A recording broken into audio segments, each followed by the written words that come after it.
Uyingizni oldida shuncha narsalar joylashgan bo'lsa, mazza bo'lsa kerak. O'qisa bo'lyaptimi? Samarqand Darvoza, Korzinka, bu yoq Chorsuga chiqib ketish, bu yoqda esa Rayhon kafe, bu yoqda Yutaver, bu yoqda esa Družbaga ketiladi, metro ham joylashgan, bu yoqda Tashkent City, shunday peshkom chiqsangiz bo'ladi. Qoratoshda joylashgan Chaqal Novostroykadan sotilayotgan uyimizni ko'rsatamiz.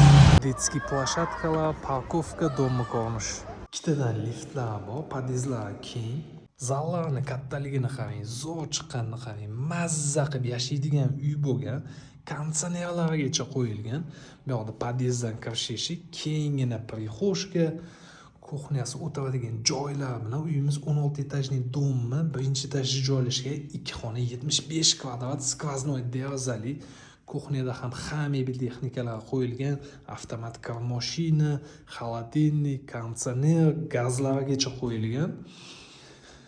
Bu yoqqa chiqqanimizda sanuzellar, yoqqan bo'lsa like bosib qo'ying-chi.